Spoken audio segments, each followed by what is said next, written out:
I hope you all are doing well.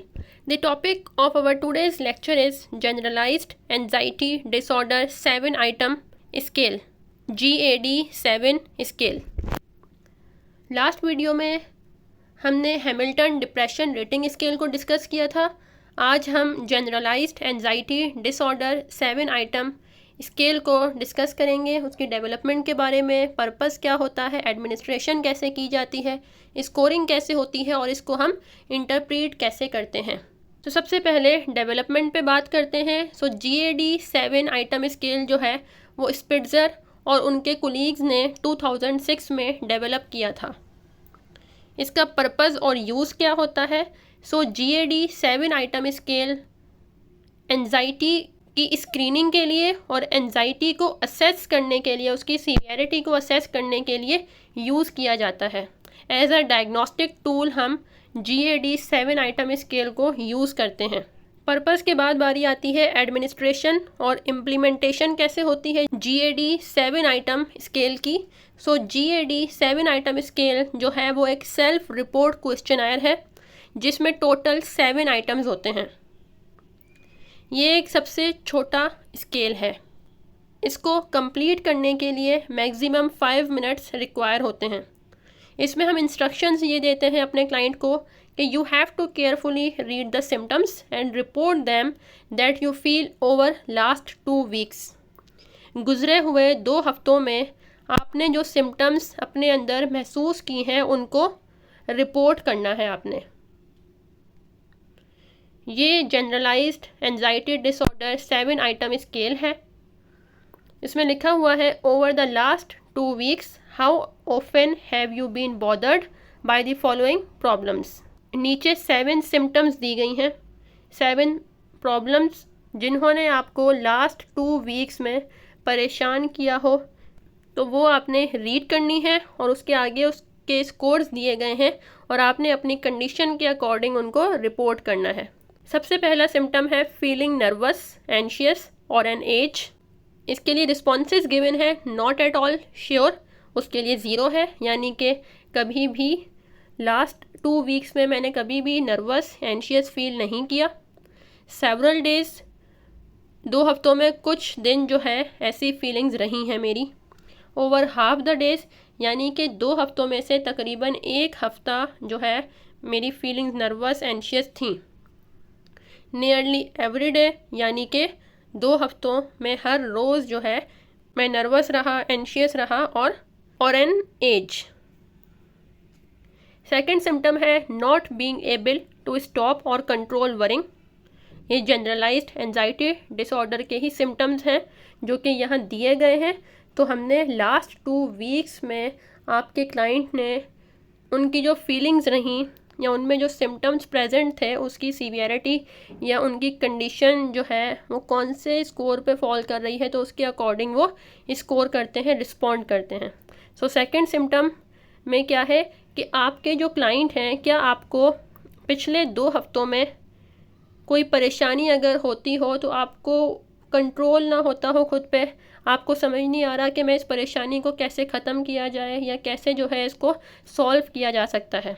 सो अगर ऐसा कुछ नहीं हुआ तो 0, अगर कुछ दिन रहा तो 1, अगर 2 हफ्तों में से 1 हफ्ता रहा है आपको ये चीज़ तो 2 पे टिक होगा और every day so 3.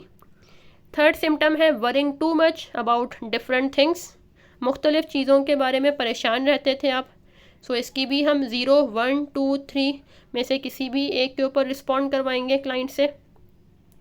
Trouble relaxing, relax होने में आपको परेशानी हुई हो, सुकून ना महसूस हुआ हो.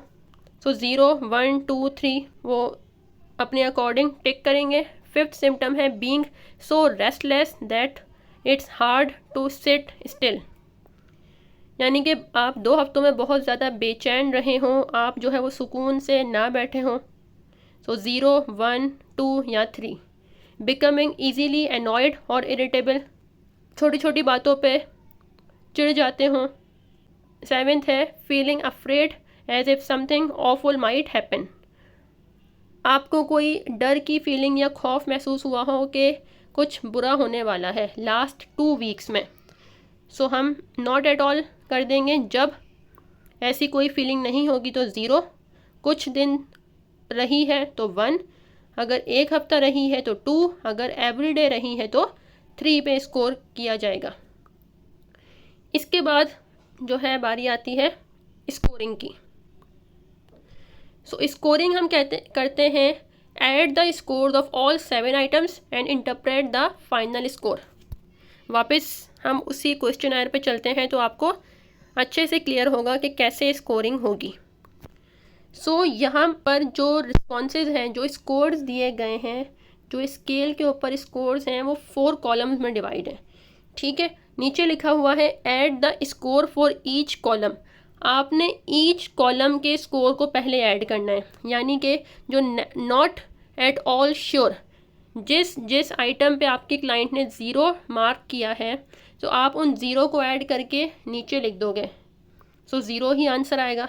सेवरल डेज़ में जिन आइटम्स के आगे आपके क्लाइंट ने सेवरल डेज़ को मार्क किया है, सो आप उतने टाइम्स 1 को ऐड कर लोगे। जैसे फॉर सपोज आपके क्लाइंट ने 7 में से 2 ऐसे आइटम्स हैं जिसके ऊपर 1 मार्क किया है, तो टोटल आपका होगा 2, तो आप 2 लिखोगे इस कॉलम में। फिर ओवर हाफ द डेज आपके क्लाइंट ने 7 में से 3 आइटम्स में 2 मार्क किया है, तो इस तरह आंसर 6 आएगा, तो आप उसके नीचे 6 लिखोगे उस कॉलम में। और एवरीडे में इसी तरह अगर आपके क्लाइंट ने एक आइटम पे एवरीडे मार्क किया है तो 3 आंसर आएगा। उसके बाद जब आपके पास तमाम कॉलम्स के स्कोर आ जाएंगे, फिर आपने उन तमाम कॉलम्स के स्कोर को टोटल कर लेना है, उन तमाम स्कोर्स को सम कर लेना है, ऐड कर लेना है। फिर आपके पास एक फ़ाइनल स्कोर आएगा। तो इस तरह इसकी स्कोरिंग होती है। इसके बाद आती है इंटरप्रिटेशन। अब जो आपके पास एक फ़ाइनल स्कोर आया है उसका मीनिंग क्या है। सो अगर स्कोर लेस देन 5 आता है, सो इट मीन्स आपके क्लाइंट को माइल्ड एंजाइटी है। अगर आपके क्लाइंट का स्कोर 6 to 7 की रेंज में आता है, सो मॉडरेट एंजाइटी को शो करता है ये। और अगर स्कोर 11 to 15 की रेंज में आता है तो सीवियर एंजाइटी है। और अगर ग्रेटर देन 15 स्कोर आता है, सो ये एक्सट्रीम एंजाइटी को शो करता है।